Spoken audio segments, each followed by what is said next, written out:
Madhya Pradesh Congress committee और भूतपूर्व सैनिक विभाग के अध्यक्ष मेजर जनरल श्याम श्रीवास्तव ने भोपाल में प्रेस वार्ता आयोजित की, जिसमें उन्होंने अग्निवीर योजना को लेकर चर्चा की है।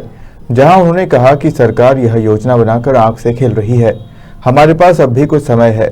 मैं भारत सरकार से आग्रह करूंगा कि युवाओं के हितों पर कुठाराघात करने वाले इस अग्निवीर योजना को तुरंत वापस लेना चाहिए और जो युवा इस योजना में शामिल चयनित हो चुके हैं उन सभी अग्निवीरों को स्थायी किया जाना चाहिए। साथ ही उन्हें अन्य PBOR की तरह भारतीय सशस्त्र बलों का हिस्सा बनाया जाना चाहिए। जो अग्निपथ स्कीम है, जो हमारे आर्म फोर्सेस के अंदर भर्ती होती है, आर्मी, नेवी, एयरफोर्स के लिए, तो अभी तक क्या था कि ये जो जवान हमारे भर्ती होते थे वो परमानेंट भर्ती होते थे और उसके अंदर जो है कम से कम 17 साल के लिए फौज में रहते थे। अगर वो जवान है तो 17 साल बाद वो रिटायर हो जाते थे, उनको पेंशन मिलती थी और अभी इस दौरान के अंदर अगर वो शहीद होते थे तो उन्हें शहीद का दर्जा मिलता था और जो भी फैसिलिटीज़ शहीद होने की मिलती हैं वो सब मिला करती थी। और अगर उसके बाद उनका प्रमोशन होता है तो फिर वो नायक बनते हैं, हवलदार बनते हैं या नायब सूबेदार बनते हैं, सूबेदार बनते हैं, तो हर बार उनकी जो सर्विस है वो 2-2 साल बढ़ाई जाती थी। तो लेकिन ज़्यादातर लोग रिटायर हो जाते थे 17 साल में। अभी सरकार ने क्या किया कि ये जो भर्तियाँ कर रहे हैं उसके बाद बोलते हैं कि 4 साल के बाद 75% लोगों को फौज से बाहर कर देंगे और 25% को ही सिर्फ रिटेंशन देंगे।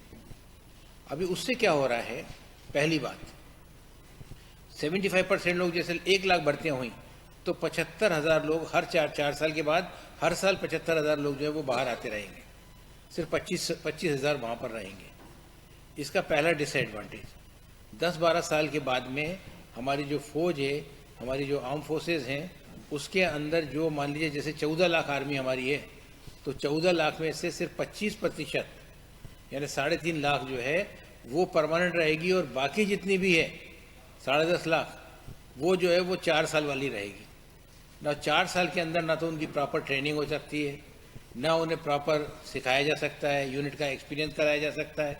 और उसके बाद आज हमारी जो आर्म फोर्सेस हैं वो टेक्निकली बहुत स्ट्रांग हो गई हैं, तो उसके अंदर उनको भी फिर दोबारा बताना, हथियारों को, वेपन सिस्टम को पूरी ढंग से यूज़ करना बहुत मुश्किल हो जाएगा।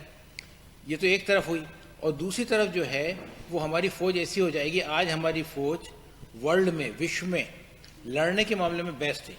वैसे आप देखें तो US सबसे बेस्ट आर्म फोर्सेस है, फिर रशिया आती है, चाइना है, दूसरे हैं, लेकिन जहाँ तक लड़ाई का सवाल है, लड़ाकों का सवाल है, सैनिकों का सवाल है, आज भी रिकॉर्ड में हमारी फ़ौजों को काफ़ी ऊपर रखा जाता है। आपने देखा होगा कारगिल का युद्ध हुआ था, मतलब हमारे दुश्मन जो थे वो ऊपर पहाड़ियों के ऊपर थे और हम लोग नीचे से अटैक करके उन सारी पहाड़ियों को खाली कराना था। तो ये मतलब तभी पॉसिबल हो सके, जबकि मतलब जाने से पहले हर एक को पता नहीं है कि क्या होगा, हम वापस आएंगे नहीं आएंगे। मतलब आप ऐसी जंग लड़ रहे हो जहाँ पर कैजुअलिटी के चांसेस ज़्यादा हैं और ऊपर जाकर मतलब बच के आने के चांसेस कम है, फिर भी लोग लड़े और उन सब चोटियों को खाली कराती है। हमारे फौज का स्टैंडर्ड है। लेकिन अगर मान लो ऐसा होता है कि हमारी 75% फौज कॉन्ट्रैक्ट के ऊपर रहती है, जिनकी सैलरी भी कम है, जिनको शहीद का दर्जा भी नहीं है, जिनको पेंशन भी नहीं है, तो अपन सोच सकते हैं कि अपने देश का क्या हाल होगा। तो इन चीज़ों को देखते हुए, नंबर 1 इसको देखते हुए एकदम इमीडिएटली इस योजना को वापस लेना चाहिए और जो अग्निवीर आपने लिए हैं उन अग्निवीरों को परमानेंट करना चाहिए और जैसा हमारा पहले चल रहा था वैसे ही चलाना चाहिए। दूसरी बात यह होगी कि इतने सारे अग्निवीर हर साल 75,000 अगर मान लीजिए यहाँ से रिटायर होकर के वापस आएंगे तो इतनी बेकारी, तो हमारे बेरोजगारी ऑलरेडी चल रही है। आप सोच सकते हैं कि उसके बाद बाकी सबका क्या हाल होगा। तो ये दूसरी बात है। तीसरी बात यह है कि देश के अंदर इन लोगों को मेंटेन करना बहुत मुश्किल हो जाएगा। वैसे ही इतना सारा हमारा बेरोजगारी है और इतनी बढ़ जाएगी। और इसकी जो चौथी बात है वो ये होगा कि हमारी सेना बहुत कमज़ोर हो जाएगी। अग्निवीर हमारे जो हैं उनका भविष्य नहीं रहेगा और देश के अंदर भी ये संकट आएगा। तो इसको देखते हुए, और तीसरी और एक बहुत बड़ी बात है कि ये जो योजना है, इस योजना में तीनों हमारे चीफ थे, आर्मी, नेवी और एयरफोर्स के, उनकी सहमति नहीं थी। बाद में उस समय जो हमारे आर्मी के चीफ थे जनरल MM नरवाड़े, उन्होंने एक किताब लिखी है